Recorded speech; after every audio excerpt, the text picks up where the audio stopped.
Bismillahirrahmanirrahim. Alhamdulillahirabbil alamin. Shalatu wassalamu ala Rasulillah wa ala alihi wa ashabihi wa man tabi'ahum bi ihsan ila yaumiddin, amma ba'd. Baik, alhamdulillah kita di hari ini pertemuan kedua membahas kitab Al-Usul min Ilmi Usul karya Syekh Muhammad bin Shalih Al-Utsaimin rahimahullahu ta'ala. Kemarin kita sudah baca muqaddimah dan masuk di pengertian usul fikih bi'tibari mufradai. Dilihat dari kosakata yang ada dalam usul fikih, yaitu ada kata usul dan ada kata fikih. Iya. Sekarang yang kedua kita masuk at-tsani, itu yang kita masuki sekarang. Baik, bismillah. Bismillahirrahmanirrahim. Qala Syekh Muhammad ibn Shalih Al-Utsaimin rahimahullah, "Ats-tsani bi'tibari kaunihi laqaban li hadzal fannil muayyani fa yu'arrafu bi annahu ilmun yabhathu an adillatil fiqhil ijmaliyati wa kaifiyatil istifadati minha wa halil mustafidi." Masya Allah. Baik. Kata beliau rahimahullah ta'ala ats-tsani, yang kedua. Yang pertama kita sudah tahu apa itu arti usul dan apa artinya fikih. Yang mana usul adalah sesuatu yang selainnya dibangun di atas. Sementara fikih adalah ilmu yang membahas dalil tafsiliyah amaliyah. Tafsiliyah amaliyah. Nah, sekarang apa itu usul fikih? Kata beliau at-tsani yang kedua, bi'tibari kaunihi, seharusnya enggak koma itu ya. Bi'tibari itu kan ada titik koma ya. Bi'tibari kaunihi laqaban li hadzal fanni al-muayyani. Yaitu kalau kita i'tibar, anggap pandang dia dari sisi sebagai laqaban, sebagai nama. Laqab artinya sebagai apa? Nama. Kan nama itu ada 3. Ada ismun, kunyatun, laqab. Paham ya? Laqab juga artinya nama. Jadi yang kedua ini kalau kita melihat dari sisi dia sebagai laqab, sebagai nama. Lihadal fan, untuk cabang ilmu al-muayyan yang tertentu ini, yaitu ilmu usul fikih. Karena ini sudah jadi nama, laqab untuk nama ilmu ini, yaitu ilmu usul fikih. Fayu'arrafu bi annahu, maka dia diartikan bahwasanya dia adalah, maksudnya ilmu usul fikih artinya ilmun, dia adalah ilmu yabahatu jumlah fi'liyah sebagai na'at dari ilmu, karena ilmu adalah nakir. Dia adalah ilmu yang membahas, makanya kita terjemahkan yang membahas tentang adillatil fikhi, dalil-dalil fikhi.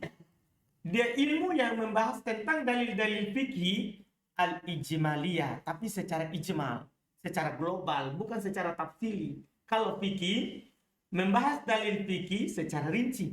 Kalau ini membahas dalil fikhi tapi secara ijmal. Apa artinya ijmal? Global, secara garis besar. Misalnya nanti dia bilang cuma begini, al-amru lil wujub. Kalau ada perintah berarti dia adalah apa?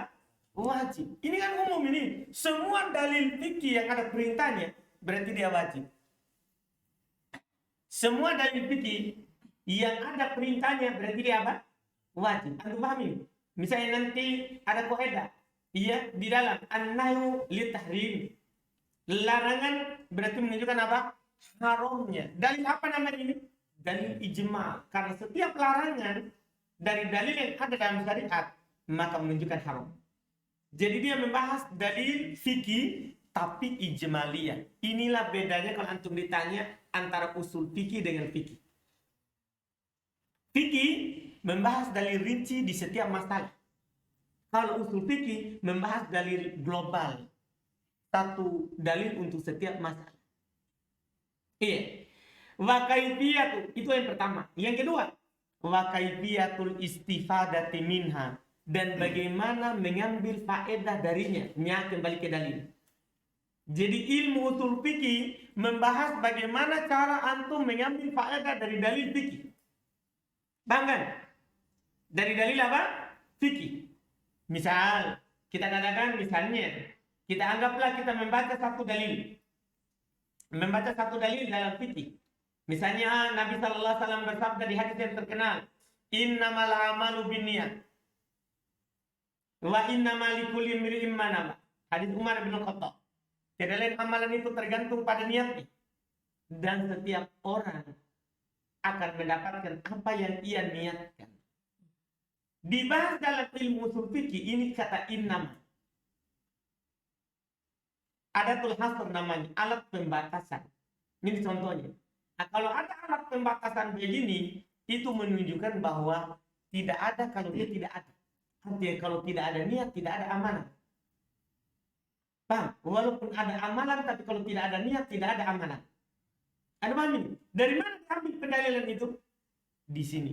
Karena ada alat pembatasan. Hanya karena ada itu baru dia ada. Ada niat baru ada amal. Kalau tidak ada niat berarti tidak ada apa? Amal. Anda paham ini? Cara mengambilnya. Atau misalnya contoh lain lagi. Wa aqimus shalah. Firman Allah, tegakkanlah salat. Ulama usul fikih mengatakan ini perintah. Oh, kita berdalil dengannya, kita ambil faedah darinya. Berarti salat adalah wajib. Paham? Dari mana? Karena ada perintah. Paham? Jadi kenapa kita bisa cari tahu, kita tahu itu adalah wajib? Karena perintah. Jadi kaifiyatul istifadati minha, cara mengambil faedah dari dalil itu. Itu dibahas di mana? Di usul fikih. Kemudian juga yang paling penting ini, yang terakhir, wahalil mustafid, dan keadaan orang yang mengambil faedah. Siapa yang dianggap mengambil faedah baru bisa diterima faedah yang dikeluarkan. Jadi bukan sembarang orang. Memang kalau orang belum belajar usul fikih ya sembarang dia. Karena dia tidak tahu ada ketentuan. Orang mengambil faedah itu tidak semuanya. Tapi ada orang-orang tertentu yang ditentukan dalam syariat. Yang dianggap kalau dia mengambil faedah. Di usul fikih ada pembahasan halul mustafid, yaitu al-mujtahid. Orang yang berijtihad itu siapa? Karena sekarang orang kadang-kadang tidak belajar usul fikih, kadang bilang, itu kan ijtihadnya. Ya siapa dia yang berijtihad? Karena orang yang berijtihad, yaitu al-mustafid, itu ada syarat dan ketentuannya. Ada syarat dan ketentuannya. Di usul fikih dibahas itu. Syarat orang yang memetik pendalilan dari dalil itu yang bagaimana? Tidak bisa sembarang. Tidak bisa sembarang. Inilah usul fikih, membahas 3 sisi secara umum. Pertama, membahas tentang dalil fikih secara global. Yang kedua, bagaimana cara berdalil dengan dalil fikih itu. Yang ketiga, keadaan orang yang mengambil istifadah dari dalil itu. Inilah usul fikih. Baik, lanjut. Beliau terangkan satu-satu lagi itu. ثم قال الشيخ فالمراد بقولنا الإجمالية القواعد العامة مثل قولهم الأمر للوجوب والنهي للتحريم والصحة تقتضي النفوذ فخرج به الأدلة التفصيلية فلا تذكر في أصول الفقه إلا على سبيل التمثيل للقاعدة. Masya Allah. Kata beliau rahimahullah ta'ala, fal muradu biqaulina al-ijmaliyah. Maka yang diinginkan dengan ucapan kami, dia membahas dalil-dalil ijmal. Apa artinya? Yaitu al-qawaidul amatu. Dia membahas kaidah-kaidah umum. Yang seperti Anda bilang tadi, mithal qaulihim, lihat ini. Seperti ucapan mereka, al-amru lil wujub. Kalau ada perintah berarti wajib. Lihat. Kaidah umum yang dia bahas. Pokoknya kalau ada perintah berarti pasti dia apa? Wajib. Wa nahu lit tahrim. Kalau ada larangan berarti dia menunjukkan apa? Haramnya. Wasihatu taqtadin nufud. Kalau sah berarti dia terpenuhi. Ada yang gini, kalau kita ada orang katakan ini jual belinya sah, berarti apa? Taqtadin nufud, mengharuskan terpenuhi syarat jual belinya, berarti pindah kepemilikan. Ada paham ini? Ya, harus nafid ini terpenuhi syarat-syaratnya. Fa kharaja bihi al-adillatu tafsiliyah. Berarti keluar dengan ketentuan ini dalil-dalil yang rinci. Halatudkar di usul fikih, maka tidak disebutkan di usul fikih. Jadi usul fikih itu tidak membahas dalil rinci. Setiap amalan enggak. Dia cuma membahas dalil apa? Itu enaknya. Makanya beda tepatnya antara buku fikih dengan buku usul fikih. Kenapa buku fikih tebal? Karena memang dalil rinci. Sementara usul fikih yang umum. Jadi tidak perlu tebal bukunya. Paham kan? Dalil yang umum. Satu kaidah untuk semuanya. Dijual beli atau diibadah. Iya. Maka keluar yang dalil-dalil tafsiriyah. Tidak disebutkan dalam usul fikih. Illa ala sabili tamthilil kaidah. Kecuali hanya sekedar untuk mencontohkan kaidah. Misalnya nanti ada kaidah al-amru lil wujub. Dicontohkanlah dalil perintah. Al-nahu lit tahrim. Larangan untuk haram. Berarti dicontohkanlah dalil apa? Larangan. Hanya untuk mencontohkan toh. Ada paham ini? Jadi tidak disebutkan semuanya. Kecuali hanya sekedar untuk mencontohkan apa? Kaidah. Itulah makna ijmaliyah. Terus ثم قال الشيخ المراد بقولنا وكيفية الاستفادة منها معرفة كيف يستفيد الأحكام من أدلتها بدراسة أحكام الألفاظ ودلالتها من عموم وخصوص وإطلاق وتقييد وناسخ ومنسوخ وغير ذلك فإنه إدراكه يستفيد من أدلة الفقه أحكامها. Ahkamuha. Kata beliau rahimahullah ta'ala wal muradu biqaulina. Dan yang diinginkan dengan ucapan kami. Yang diinginkan dengan ucapan kami. Wa kaifiyatul istifadati minha. Dan bagaimana mengambil faedah darinya. Yaitu dari dalil apa? Fikih. Bagaimana mengambil faedah dari dalil fikih. Beliau bilang, apa maksud yang diinginkan dengannya? Ma'rifatu kaifa yastafidul ahkam min adillatiha. Yaitu mengenal bagaimana mengambil faedah hukum dari dalil-dalilnya. Gimana caranya ini kita dari dalil ini kita bisa mengambil faedah hukum? Paham nggak? Dari sinilah nanti antum bisa tahu. Kalau antum lihat orang cara antum sudah belajar usul, antum bisa tahu ini cara pengambilannya salah tuh. Benar. Paham kan? Iya, dari situ. Ada orang bawakan kepada antum ini dalilnya ini. Oh enggak, kita lihat dulu bagaimana apakah benar cara berdalil atau tidak. Di sini nih, ditahu. Dia bagaimana mengetahui cara mengambil hukum dari dalilnya. Bidirasatil ahkamil alfaz. Satu. Dengan mempelajari hukum lafaz. Penting sekali. Artinya harus antum tahu bahasa Arab. Kalau tidak tahu bahasa Arab, enggak mungkin antum paham lafaz. Makanya nanti itu ada istilahnya. Syarat mutlak dari al-mustafid, si pengambil faedah, tahu makna lafaz. Nah, tahu makna lafaz kapan? Bahasa Arab. Kalau syarat itu gugur tidak tahu bahasa Arab, selesai. Dia bukan al-mustafid, tapi muqallid. Bukan mustafid. Mustafid dalam artian bukan mujtahid, tapi muqallid. Hanya orang yang ikut-ikutan. Iya. Jadi ini dia. Itu pertama. Tidak mungkin kita mengetahui hukum dari dalil kalau tidak tahu lafaz. Makanya kalau bilang bidirasati ahkamil alfaz. Satu. Wa dalalatiha min umumin wa khusus. Tidak nambah lagi. Dan penunjukannya. Ini lafaz setelah kita tahu maknanya. Kandungannya apa? Umum atau khusus? Karena butuh itu. Jangan sampai kita dalil umum kita bawa ke khusus. Atau dalil khusus kita bawa ke umum. Tidak bisa begitu. Wa itlaq wa taqyid. Ini dalilnya mutlak atau muqayyad. Terikat atau tidak terikat. Wa nasikh wa mansukh. Hati-hati. Ini dalil penghapus. Dan ada yang dihapus. Jangan sampai kita tidak tahu dalam usul fikih. Akhirnya kita berdalil. Ternyata dalil itu sudah dimansukh. Sudah dihapus hukumnya. Sudah dihapus hukumnya. Misalnya sebelumnya turun Al-Quran bahwasannya seorang itu dianggap mahram sepersusuan kalau 10 kali menyusu. Ternyata itu sudah dihapus menjadi 5. Dan sekarang ada orang berdalil dengan 10 baru jadi mahram. Ternyata sudah dihapus dengan 5. Jadi harus ditahu. Iya, wa ghairi dzalik dan yang selainnya nanti akan dibahas dalam ilmu usul fikih. Fa innahu bi idrakihi. Sungguh dengan mengetahuinya yastafidu min adillatil fikhi. Kamuha. Maka hukum-hukumnya akan diambil faedah dari dalil-dalil fikih itu. Artinya kalau antum nggak tahu semua ini kandungan lafaz, nggak mungkin antum bisa petik hukum dari dalil fikih. Nggak mungkin. Nggak akan bisa. orang tidak tahu kandungan lafaz, tapi berani memetik dalil dari hukum, maka itu pasti dia lebih nanti mencondongkan pemahaman pemikiran dirinya tentunya daripada apa yang diinginkan oleh Allah Subhanahu wa taala dan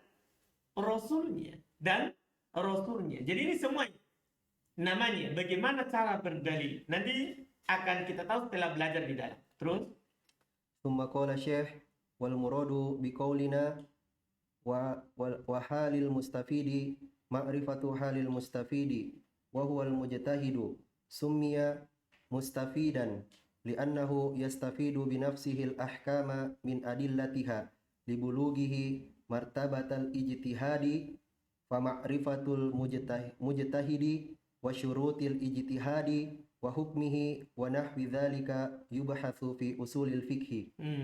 Masya Allah. Wal muradu biqaulina wa halil mustafid. Yang diinginkan dengan ucapan kami keadaan orang yang mengambil faedah. Maksudnya ma'rifatu halil mustafid wa huwal mujtahid. Mengetahui keadaan mustafid, yaitu dia adalah seorang yang mujtahid. Sumya mustafidan, seorang mujtahid yang bisa berijtihad dinamakan mustafid. Kenapa? Li'annahu yastafidu binafsihi. Lihat. Karena dia bisa mengambil faedah dengan dirinya sendiri. Artinya dia mau petik buah, tidak lewat orang lain. Tapi dia petik sendiri dari pohon itu. Anda pahamin? Itulah mustafid, itu namanya mujtahid. Orang bisa mengambil pendalilan sendiri dari dalil al-ahkam min adillatiha. Hukum dari dalil-dalilnya. Libulughihi martabatal ijtihadi.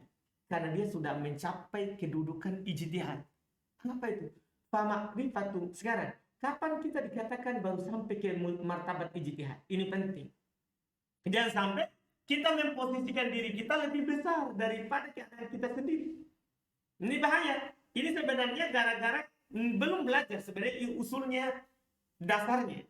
Fama'rifatul mujtahid. Maka mengetahui si mujtahid, siapa dia, kapan dikatakan gitu. Wasurutul ijtihad. Dan syarat seorang baru bisa berijtihad. Nah, supaya kita bisa katakan, oh itu biarlah, itu ijtihadnya. Dimaafkan. Kapan orang baru bisa begitu? Apa syarat-syaratnya? Wa nahbidzalika karena yang misalnya yubahatsu fi usul fikih. Itu dibahas di usul fikih, tidak dibahas di usul salasa. Iya, jangan sampai baru baca selesai usul salasa langsung berfatwa. Tidak begitu. Iya, ini dibahas di ilmu usul fikih. ثم قال الشيخ فائدة أصول الفقه إن أصول الفقه علم جليل القدر بالغ الأهمية غزير الفائدة فائدته التمكن من حصول القدرة يستطيع بها استخراج الأحكام الشرعية من أدلة. Tadi saya dengar kita pakai al. Enggak ya, berarti tanwin. Min husulil, saya dengar begitu tadi. Min husuli kudratin. Min husuli kudratin yastati'u biha istikhrajal ahkami syar'iyyati min adillatiha ala ususin salimatin. Ini Masya Allah, tambahan beliau setelah beliau menjelaskan pengertian usul fikih. Ini faedah dari mempelajari usul fikih. Apa gunanya kita belajar usul fikih? Apa faedahnya? Apa fungsinya nanti untuk kemudian setelah kita mempelajarinya? Beliau bilang inna usulal fikhi ilmun jalilul qadri. Sungguh usul fikih itu adalah ilmu yang mulia kedudukannya. Ilmu yang mulia kedudukannya. Baligul ahamiyah, sangat penting. Ahamiyah penting, balik sangat penting. Gozirul faedah, banyak faedahnya, sangat banyak faedahnya belajar usul fikih. Faedah tuh di antara faedahnya ini at-tamakkun, antum bisa kokoh, kuat, bisa min husuli kudratin, untuk mendapatkan kemampuan yastati'u, yang dengannya akan kudro nakiro. Setelahnya ada jumlah dan nakina. Yang dengannya dia mampu, dengan sebab usul fikih ini istikhraj al-ahkam, mengeluarkan hukum-hukum asy-syar'iyyah yang syar'i min adillatiha, dengan dari dalil-dalilnya, ala ususin salimatin, di atas pondasi-pondasi yang selamat. Kemudian dengan mengetahui usul fikih, kita akan mengambil hukum dari dalil, tentunya di atas pokok yang selamat. Kita tidak ragu. Bahkan walaupun ada yang kita selisih, kita tidak masalah kalau kita berbeda, karena kita yakin dengan apa yang kita berdalil dan kita kuat dalam menguatkannya. Ingat, kita bisa pindah-pindah dalam satu pendapat, tidak kuat memegangnya. Kalau ada yang menyelisihinya, kita langsung berubah. Itu gara-gara tidak ada usul fikih. Dan kalau ada usul fikih, ya itu yang kita dapat. Itu faedah yang saya ambil. Tidak bisa dipaksa. Beda kalau mukallid ya, ada lagi yang jelaskan berubah, ada lagi yang jelaskan berubah. Dan kalau orang belajar usul fikih, tidak berubah. Kecuali ada dalil yang bisa menggesernya. Kenapa? Karena dia ambil hukum syar'i dari usus yang salim. Ya kan? Dari pondasi yang salim. Terus? Thumma qala Syekh, wa awwalu man jama'ahu kafannin mustaqillin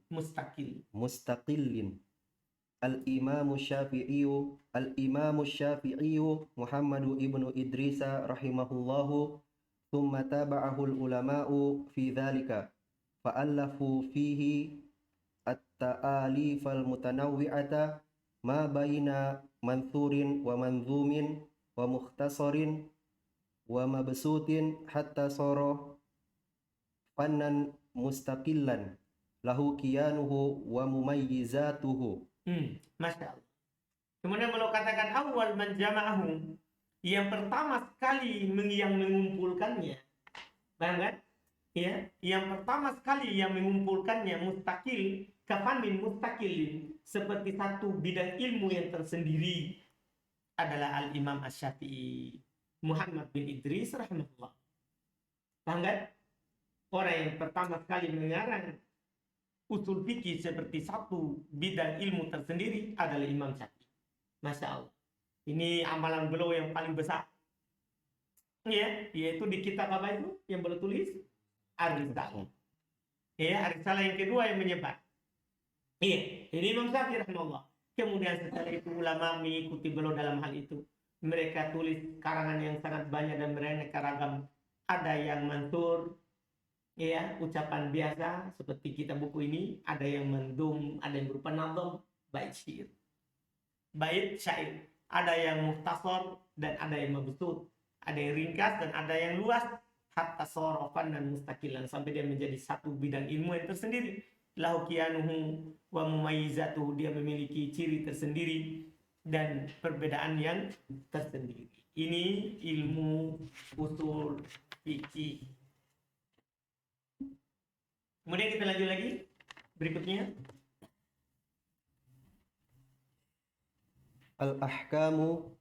Al-ahkamu jam'u hukmin wa huwa lugatan al-qada'u. Baik.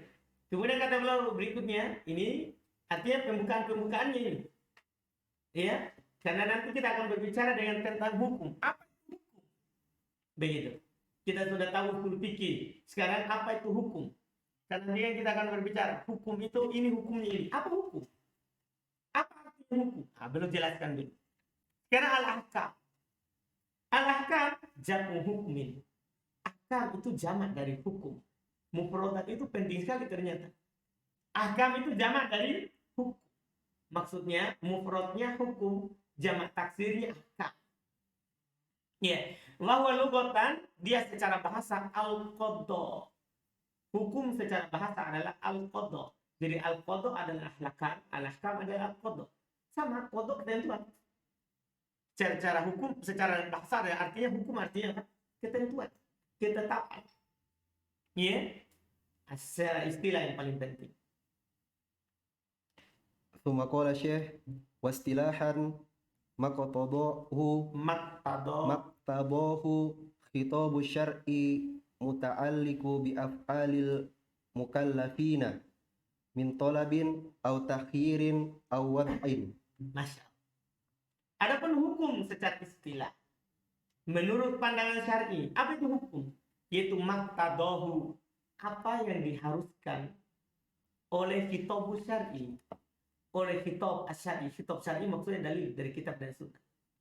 Namanya hukum itu adalah apa yang diharuskan oleh dalil-dalil syar'i. Misalnya kita bilang nanti gini, ini wajib. Pasti kita tanyakan, apa dalilnya? Karena hukum itu adalah yang diharuskan oleh dalil. Ada orang bilang ini sunnah, apa dalilnya? Ada orang bilang ini haram, apa dalilnya? Ada orang bilang ini makruh, apa dalilnya? Ada orang bilang ini mubah, apa dalilnya? Karena ini hukum. Setiap orang berbicara tentang hukum, kita harus tanya kenapa? Karena hukum itu artinya maqtadahu kitabu syar'i, apa yang diharuskan oleh dalil syar'i. Al-muta'alliqu bi af'alil mukallafin, yang terkait dengan perbuatan si mukallaf. Anda paham ini? Perbuatan mukallaf manusia dan jin. Jadi ini terkait dengan dia terkait dengan perbuatannya yang bukan mukallaf. Dan tidak ada kaitannya dengan perbuatannya hewan. Enggak. Ini di dalil syar'i ini hanya di kitab mukallaf. Min tolabin, ini min tolab muta'alliq bimaqtadah. Kembali ke jauh sana. Itu apa yang diharuskan oleh kitab syar'i berupa tolak, berupa perintah. Yang mana nanti perintah itu akan dijelaskan ada dua. Ada perintah wajib, ada perintah sunnah. Takhir atau pilihan, ini maksudnya mubah. Awad tadi enggak. Tolak tadi mencakup 4 ya. Bisa tolabul fi'li, meminta untuk melakukan, ini bisa sunnah, bisa wajib. Bisa tolabul tarki, bisa tolabul tark, meminta untuk meninggalkan, bisa haram, bisa makruh. Takhir atau berupa takhir, pilihan, ini mubah maksudnya, jadinya 5. Ya, awad'in atau hukum wad'i. Hukum wad'i itu tidak ada perintah, tidak ada larangan, tidak ada anjuran, tapi ada syarat dan ada sebabnya. Itu namanya hukum wad'i. Antum bisa pahami? Nah, nanti akan dijelaskan satu-satu itu. Apa maksudnya tolak, apa maksudnya takhir, apa maksudnya apa? Wad'in akan diletakkan, akan dijelaskan ulang. Tsumma qala Syekh fal muradu biqaulina khitabu syar'i al-kitabu was sunnatu. Perhatikan. Yang diinginkan dengan kitab syar'i ini adalah kitab dan sunnah. Adalah kitab dan sunnah. Jadi hukum itu apa yang diharuskan oleh Alkitab dan sunnah. Dari dalil kitab dan sunnah. Terus wal muradu biqaulina al-muta'alliqu bi af'alil mukallafina ma ta'allaqa bi a'malihim sawa'un kanat qawlan am fi'lan ijadan am tarkan fa kharaja bihi ma ta'allaqa bil i'tiqadi fala yusamma hukman bihadzal istilahi. Masya Allah. Yang diinginkan dengan ucapan kami yang terkait dengan perbuatan mukallaf, yaitu apa yang terkait dengan amalan mereka.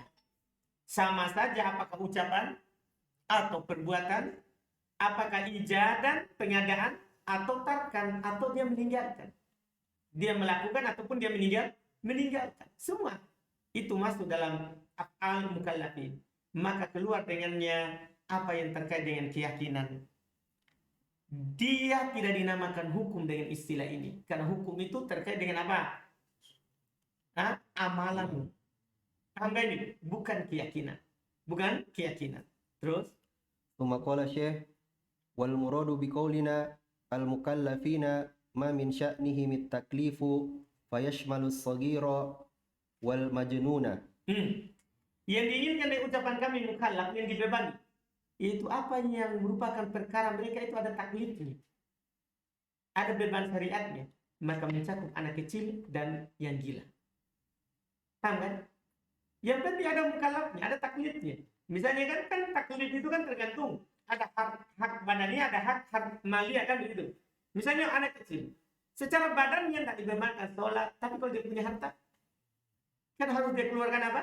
Zakat. Kan itu ahkam madiyah. Paham? Akan dijelaskan nanti. Ya dia masuk semuanya. Yang penting dia mukallaf. Ada bebannya. Ada beban syar'inya. Terus?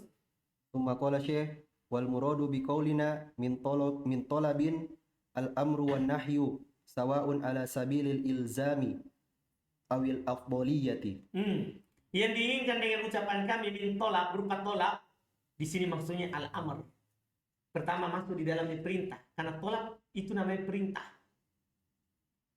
Untuk melakukan. Wan nahi. Perintah untuk meninggalkan. Kan sama-sama perintah namanya. Jadi itu perintah untuk melakukan namanya juga tolak. Perintah untuk meninggalkan namanya juga apa? Tolak. Jadi tolak ini bahasa umum untuk perintah dan larangan. Kalau al-amru kan perintah saja. Kalau an-nahi larangan saja.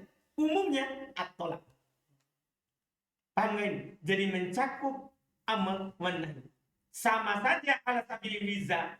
Apakah secara wajib diperintahkan atau secara harus dilarang? Kan kalau secara wajib diperintahkan berarti wajib. Kalau dianjurkan berarti sunnah. Dan begitu. Atau untuk meninggalkan secara wajib berarti haram. Kalau dianjurkan untuk ditinggalkan berarti makruh. Abil afdoliyah, atau yang paling afdolnya untuk dilakukan, atau yang paling afdolnya untuk ditinggalkan. Ini sudah 4 ini. Kalau ala sabilil ilzam, ini mencakup larangan dan perintah, wajib dan haram. Yang ini ala sabilil ilzam, masuk di dalamnya apa? Wajib dan haram. Al afdoliyah, paling utama dilakukan sunnah, paling utama ditinggalkan makruh. Berarti 4. Paham kan? 4 kan? Saya ulangi. Kan ada al-amru wan nahi. Ada perintah dan larangan. Kalau perintahnya ilzam berarti wajib. Kan harus. Kalau larangannya ilzam berarti haram. Kan paham ini? Ini masuk 2 ilzam. Terus alif afdoliyah. Afdoliyah ini kalau utama dilakukan sunnah. Kalau utama ditinggalkan makruh. Kan paham? Jadinya berapa? 4. Jadi yang ilzam itu ada 2. Haram dan wajib. Yang afdoli ada 2. Sunnah dan makruh. Anda paham ini? 4. Kita lanjut. Thumma qala Syekh wal muradu biqaulina aw takhirin al mubahu. 5 genap. Yang diinginkan dengan ucapan kami au takhir atau pilihan, ini maksudnya al mubah. Mubah. Iya. Yang mubah. Dari sini kita bisa tahu. Jadi sunnah itu bukan pilihan. Yang disunahkan itu bukan pilihan. Yang dipilih itu boleh gini, boleh ini. Itu kalau apa? Mubah. Kalau sunnah, afdoliyah. Paham kan? Lebih utama dianjurkan, dilakukan. Anda bisa paham ini? Jadi bukan seperti yang kita katakan kan sunnah ini. Bisa ditinggal enggak? Sunnah itu dilakukan. Walau bahasanya kalau ditinggalkan enggak dosa. Begitu. Sunnahnya dilakukan. Bukan bilang sunat, berarti tidak apa-apa. Bukan. Maksudnya dilakukan. Kan itu afdoliyah. Yang diberikan pilihan itu yang takhir, yaitu yang mubah. Dan hukum ada 5. Terus. Thumma qala Syekh wal muradu biqaulina aw wad'in as-sahihu wal fasidu wa nahwuhuma mimma wada'ahu asy-syari'u min alamatin wa awsafin linnufudhi wal ilgoi. Masya Allah. Sudah cukup dulu sampai situ. Wal muradu biqaulina, yang diinginkan dengan ucapan kami aw wad'in, atau berupa hukum wad'iyah. Karena hukum itu ada 2. Ada hukum taklifiyah, ada hukum wad'iyah. Hukum taklifiyah itu tadi yang 5. Hukum taklifiyah itu tadi yang wajib, sunnah, haram, makruh, mubah. Itu yang disebut dengan hukum taklifiyah. Yang kedua ini, awad'in, yang dinamakan dengan hukum wad'iyah, yaitu syariat tidak memerintahkannya, tidak menganjurkannya, tidak melarang, dan tidak memakruhkannya, tapi syariat meletakkan tanda. Misalnya gini, kita tidak diperintahkan sholat saat zawal, saat matahari tergelincir kalau di duhur, tapi diletakkan kalau matahari tergelincir masuk waktu duhur, diletakkan tandanya. Kita kan diperintahkan untuk sholat. Syaratnya apa? Dibuatlah. Jadi ini terkait hukum wad'iyah itu syarat, sebab, penghalang, itu jangan cari apa perintahnya. Karena sebagian orang bilang, apa larangannya kalau itu tidak boleh? Kalau hukum wad'iyah tidak perlu perintah larangan, kan dia hanya diletakkan apa? Syarat, sebab, penghalang. Sahih atau tidak sah. Itu namanya hukum apa? Wad'iyah. Seperti ini. Seperti as-sahih. Ini diinginkan. Seperti as-sahih. Ini sebagian saja. Seperti ini sah. Wal fasid ini tidak sah. Paham kan? Jadi itu hukum wadiah namanya. Ini satu tidak sah. Dan semisalnya, itu yang misalnya tadi itu syarat, sebab, mawani, penghalang. Karena syarat dari beramal itu, syarat dari amalan, sebuah amalan itu dianggap sah kalau terpenuhi syaratnya dan tidak ada penghalangnya. Iya, mimma wada'ahu syari', dari apa-apa yang diletakkan oleh syariat. Jadi dia diletakkan oleh syariat, dijadikan oleh syariat sebagai tanda, sebagai sebab, sebagai syarat, sebagai penghalang. Misalnya seorang perempuan, contoh penghalangnya, contoh syarat tadi. Kalau zawal, oh masuk waktu zuhur. Syarat masuk waktu zuhur adalah zawal. Contoh penghalang, kalau perempuan haid tidak boleh sholat. Paham kan? Kenapa dia tidak boleh sholat? Tidak ada perintahnya dibilang harus kalau haid jangan sholat. Bilang begitu. Tidak. Kalau ada haid tidak boleh sholat. Karena ini haid penghalang sholat. Namanya mawani. Mawani namanya ini hukum wadiyah. Bukan hukum taklifiyah. Karena dia tidak ditaklifkan untuk mendatangkan haidnya. Anu paham ini? Kan kalau taklif itu kan yang dibebani. Anu paham ini? Yang dibebani itu wajib, sunnah, makruh, haram, mubah. Itu yang dibebani.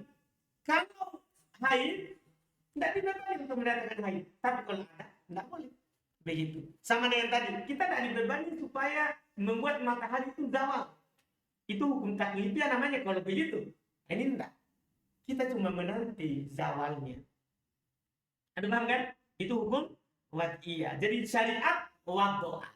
Meletakkannya sebagai tanda dan syarat serta penghalang. Min alamat berupa tanda-tanda, wa ausaf atau sifat, linuput untuk terpenuhinya, awal ilgo atau tidak terpenuhinya. Dan dari terpenuhinya atau tidak terpenuhi. Misal kita contohkan yang ketiga, itu kan tadi orang contohkan yang ketiga dalam jual beli. Syarat daripada jual beli harus dia yang dia jual punyanya. Paham syarat? Kalau ada orang menjual bukan dia miliki, berarti batal. Tidak nuput. Nah, itu ilgo. Jadinya. Ada paham? Itu syaratnya. Terus tidak boleh ada penghalang. Tidak boleh ada apa? Penghalang. Artinya ada orang jual beli, dia jual punyanya. Tapi dia tidak bisa sampaikan ke penjual karena ada perampok misalnya di tengah jalan. Paham? Dia untuk menyerahkan barang ini harus melewati suatu kampung. Kampung ini akan merampok barangnya. Tidak boleh itu. Itu namanya apa? Di antara apa? Penghalang. Itu di antara contoh-contohnya. Ya kan? Di antara contohnya. Jelas kan? Setelah itu kita akan masuk dalam meruncingkan lagi ahkam syariah, akan diulang lagi taklifiyah dan wad'iyah. Itu insya Allah besok.